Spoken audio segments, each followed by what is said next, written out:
लगता है कि कोई देश गरीबी से अमीरी तक का सफर बस एक सीधी सादी सीढ़ी चढ़कर पूरा कर ले। सुनने में अजीब लगता है ना, लेकिन आज हम एक ऐसे ही बड़े प्रभावशाली मॉडल को समझने जा रहे हैं जो इसी विचार पर आधारित है, रोस्टो की विकास की सीढ़ी। तो इस पूरी बातचीत की जड़ में एक बहुत बुनियादी लेकिन बड़ा सवाल है। क्या वाकई विकास का कोई एक साइज सबके लिए फिट वाला फॉर्मूला होता है? मतलब क्या हर देश को अमीर बनने के लिए एक ही जैसे रास्ते पर चलना पड़ता है? ये वो सवाल है जो दशकों से अर्थशास्त्र और राजनीति दोनों के केंद्र में रहा है। तो इसी बड़े सवाल का जवाब देने की एक कोशिश हुई 1960 में। एक अमेरिकी अर्थशास्त्री थे वॉल्ट विटमैन रोस्टो। उन्होंने अपनी एक बहुत ही मशहूर किताब the stages of economic growth में एक मॉडल पेश किया। और उनका तर्क बड़ा सीधा था कि हर देश, जी हाँ, हर देश, चाहे उसकी संस्कृति कुछ भी हो, भूगोल कैसा भी हो, विकास के लिए एक ही जैसे 5 चरणों से होकर गुजरता है। तो फिर सवाल उठता है कि आखिर ये विकास की सीढ़ी के 5 पायदान हैं कौन से? चलिए एक एक करके इन पर नजर डालते हैं और समझते हैं कि रोस्टो के मुताबिक एक देश कैसे आगे बढ़ता है। तो ये रहे वो 5 चरण। सबसे पहला है पारंपरिक समाज। सोचिए, एक ऐसी अर्थव्यवस्था जो पूरी तरह खेती पर टिकी है और बदलाव बहुत ही धीरे धीरे होता है। फिर दूसरा स्टेज आता है उड़ान भरने की पूर्व शर्तें।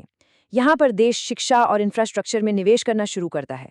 अब आता है तीसरा और सबसे जरूरी पड़ाव, टेक ऑफ। यहीं से औद्योगिकरण तेजी पकड़ता है। इसके बाद चौथा है परिपक्वता की ओर, जब इकोनॉमी और मजबूत होती है, उसमें विविधता आती है। और आखिर में 5वां स्टेज, उच्च जन उपभोग का युग, मतलब वो दौर जब लोग उपभोक्ता वस्तुओं पर जमकर खर्च करते हैं। तो कुल मिलाकर ये एक सीधी, एक के बाद एक चलने वाली प्रक्रिया है।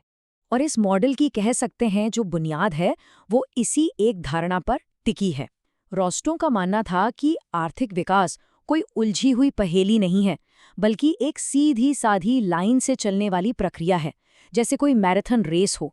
हर देश उसी एक रास्ते पर दौड़ रहा है, बस फर्क इतना है कि कुछ देश इस रेस में आगे निकल गए हैं और कुछ अभी पीछे हैं। लेकिन इन 5 स्टेज में से एक ऐसा है जो असल में गेम चेंजर है, एक ऐसा मोड़ जहां से कोई भी देश पीछे मुड़कर नहीं देखता।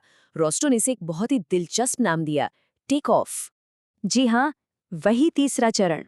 रोस्टो के हिसाब से यही वो पल है जब एक देश अपने बरसों की आर्थिक सुस्ती को तोड़ता है और सही मायनों में विकास की उड़ान भरता है। मतलब असली बदलाव की शुरुआत यहीं से होती है। पर आखिर ये टेक ऑफ इतना खास है क्यों? असल में इस स्टेज पर 2 बहुत बड़े क्रांतिकारी बदलाव होते हैं। पहला, इकोनॉमिक ग्रोथ की रफ्तार मानो रॉकेट की तरह तेज हो जाती है।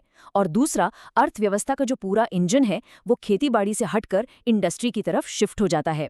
बस यही वो पल है जब कोई देश सचमुच में विकास के आसमान में उड़ान भरता है।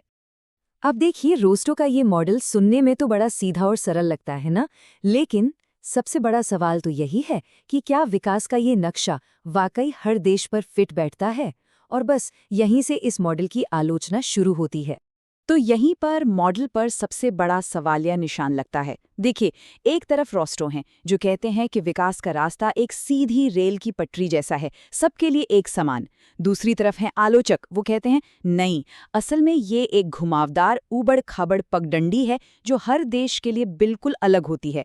और उनका सबसे बड़ा तर्क ये है कि रोस्टो का पूरा मॉडल असल में पश्चिमी देशों जैसे अमेरिका और यूरोप के इतिहास को देखकर बनाया गया है, और इसे अफ्रीका, एशिया या लैटिन अमेरिका के देशों पर थोप देना उनकी असलियत को, उनके संघर्ष को पूरी तरह से नज़रअंदाज करना है। तो इतनी सारी आलोचनाओं के बाद मन में सवाल आता है कि क्या इस मॉडल को फिर पूरी तरह खारिज कर देना चाहिए, या फिर आज भी इसकी कोई अहमियत बची है?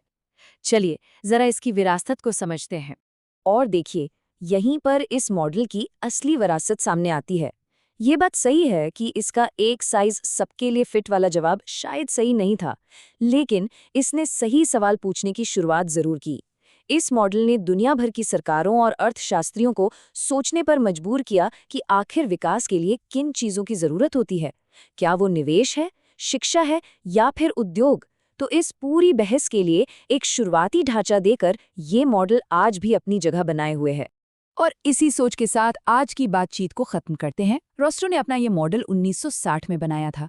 जरा सोचिए, आज की दुनिया कितनी अलग है। वैश्वीकरण, आर्टिफिशियल इंटेलिजेंस, क्लाइमेट चेंज, ये सब हमारी सच्चाई है। तो सवाल ये उठता है कि क्या आज की इस दुनिया में विकास का मतलब वही है जो तब था? इस नई दुनिया के लिए विकास की वो सीढ़ी आखिर कैसी दिखेगी? ये एक ऐसा सवाल है जिस पर सोचना बहुत जरूरी है।